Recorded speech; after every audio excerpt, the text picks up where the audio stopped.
привет! В этом видео я покажу, как я делала вот такой черный стильный торт в составе красный бархат, маракуйя и марципан. Если вам интересно, смотрите дальше. Первым делом испечем бисквит красный бархат. Для этого нам понадобятся следующие ингредиенты. Яйцо взбиваем вместе с сахаром до объединения. Добавляем кефир, краситель, муку, разрыхлитель, миндальную муку, какао-порошок и все перемешиваем миксером до однородности. Долго взбивать нет необходимости. Тесто я распределяю по кольцам 18 см в диаметре. Выпекаю 155 градусов до сухой палочки. Визуально видно, когда бисквит сверху становится сухой и по бокам отсоединяется от кольца. Бисквит красный бархат очень важно не передержать, чтобы он не был слишком сухой, не подрумянился красивый красный цвет, не поменялся коричневатый. Поэтому просто следим, проверяем. Заворачиваем бисквит в пищевую пленку, оставляем на стабилизацию. И на второй день обычно собираем торт.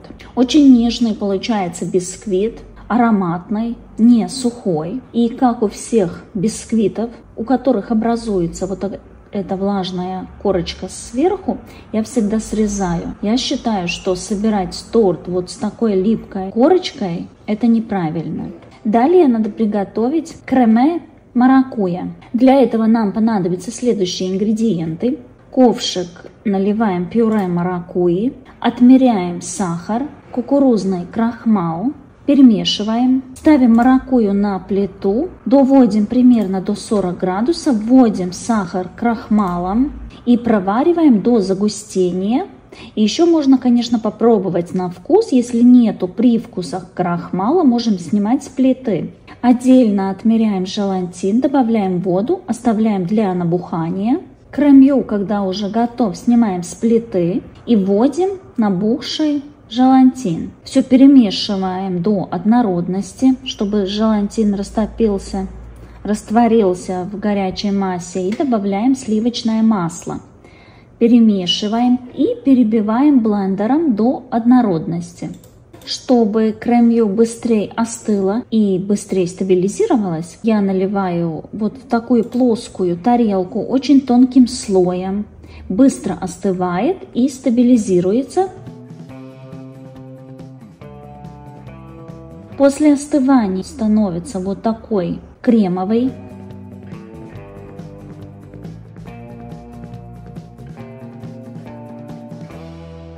Готовим мусс с марципаном. Для этого нам понадобятся следующие ингредиенты. Отмеряем нужное количество молока. Подогреваем до примерно 45 градусов. Добавляем марципан, белый шоколад. Оставляем, чтобы шоколад немного подтаял. Потом все перебиваем блендером до однородности. Переливаем в чашу побольше, добавляем крем-чиз. Можно использовать любой по вашему вкусу крем-чиз. Предварительно отмеряем желатин, заливаем холодной водой, оставляем для набухания. Подогреваем, перемешиваем и вводим к молоку желатиновую смесь. Взбиваем сливки до мягких пиков и венчиком вводим в молочно-марципановую смесь. Мусс получается довольно жидковатый, поэтому обязательно нам надо, чтобы был кольцо, бортовая лента.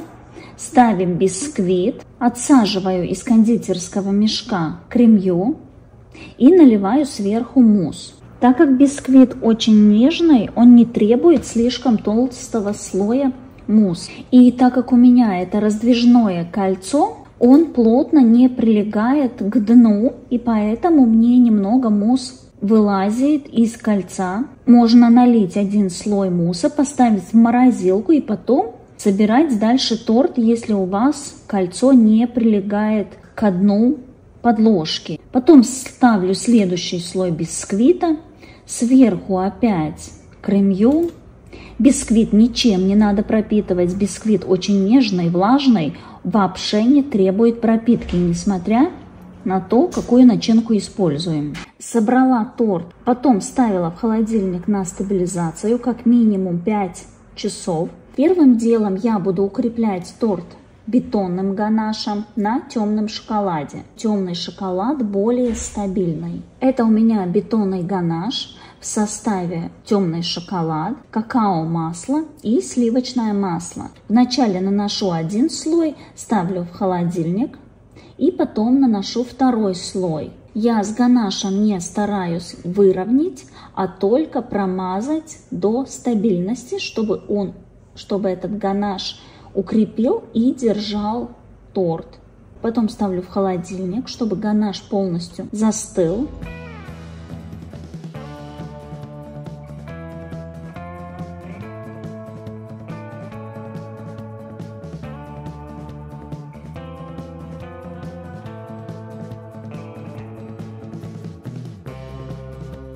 Далее торт я буду выравнивать масляным кремом на швейцарской меренге.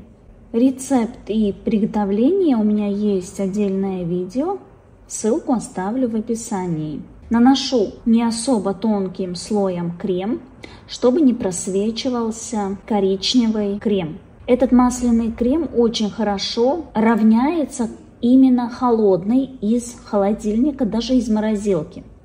Наношу такой нормальный слой крема, ставлю в морозилку или в холодильник.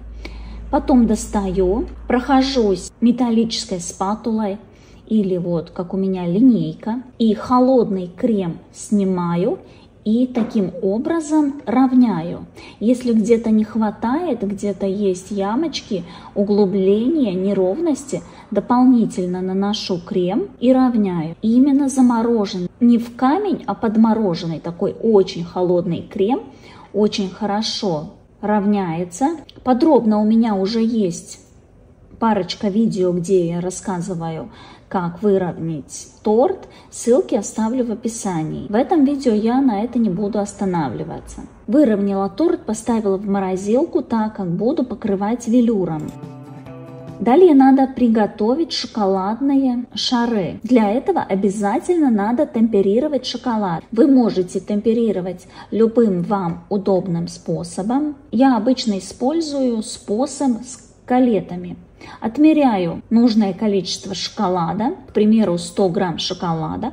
От 100 грамм шоколада я убираю 20 грамм. Остальные надо подогревать в микроволновке импульсами по 30 секунд. Нам надо растопить шоколад и в то же время, чтобы температура не превысила 50 градусов для темного шоколада. В идеале 45. Ставим на 30 секунд, достаем, перемешиваем, отправляем опять в микроволновку, опять на 30 секунд, достаем, опять перемешиваем. Перемешивать надо для того, чтобы быстрее и равномернее расплавился шоколад. Когда я уже 2 раза отправила на 30 секунд в микроволновку, следующий раз уже надо отправлять на 15-20 секунд, так как шоколад уже подтаял. Но еще не все колеты растопились. Растопили шоколад и добавляем отложенные 20 грамм колет. Интенсивно надо перемешивать. И если в помещении довольно тепло, снизу чаши мы ставим что-то замороженное, холодное.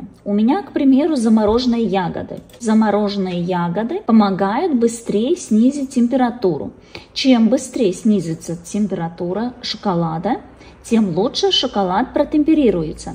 Поэтому очень важно тоже температура в помещении. Перемешиваем шоколад, остужаем до 29-30 градусов.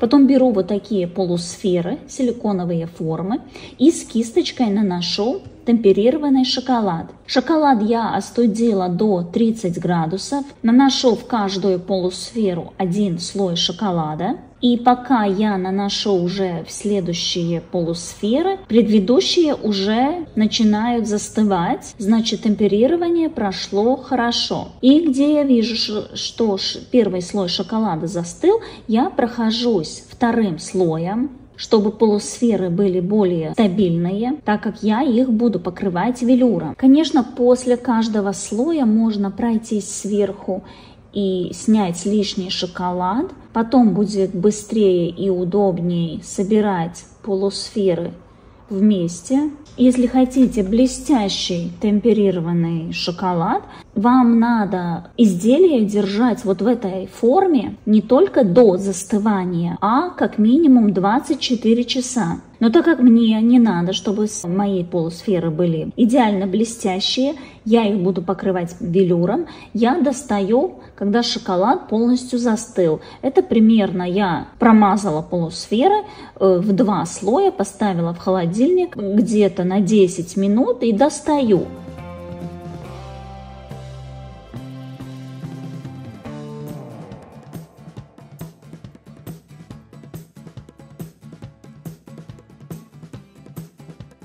Чтобы полусферы между собой склеить, берем ковшик, подогреваем и на дно проходимся полусферами, равняем полусферы, плавим и склеиваем между собой 2 половинки.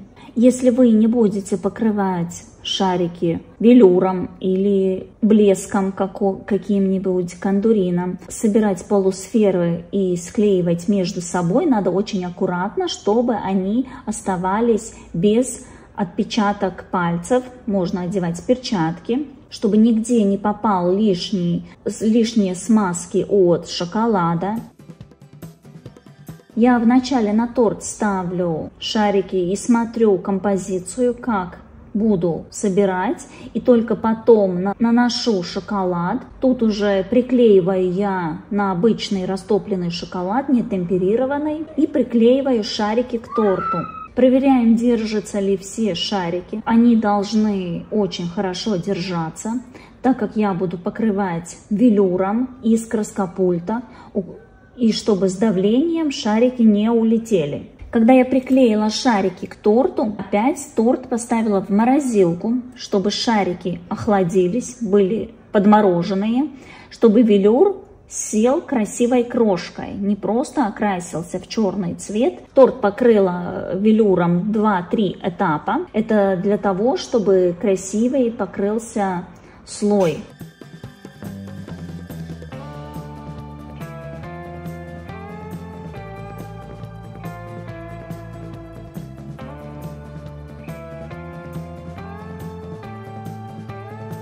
Так как я собирала торт на очень тонкой подложке, я переношу на плотную подложку 4 мм. Любой торт, который очень нежный, который покрыт велюром, обязательно надо ставить на очень плотную, стабильную подложку, чтобы на торте не пошли трещины. Вот так выглядит покрытый торт велюром.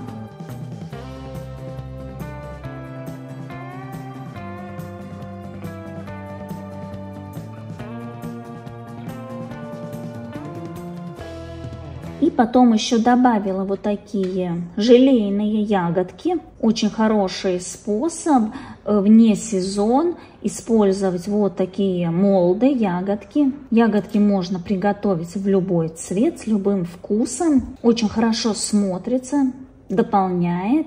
И в то же время не только дополняет, а можно спрятать различные какие-то дефекты, если где-то они есть.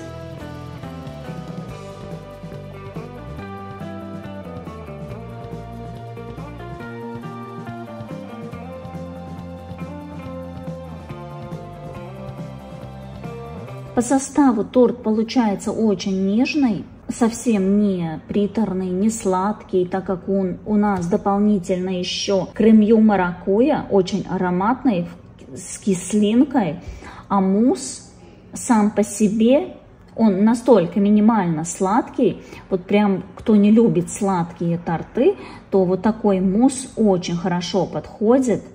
Сочетание с красным бархатом очень нежно, вкусно, советую попробовать и убедиться.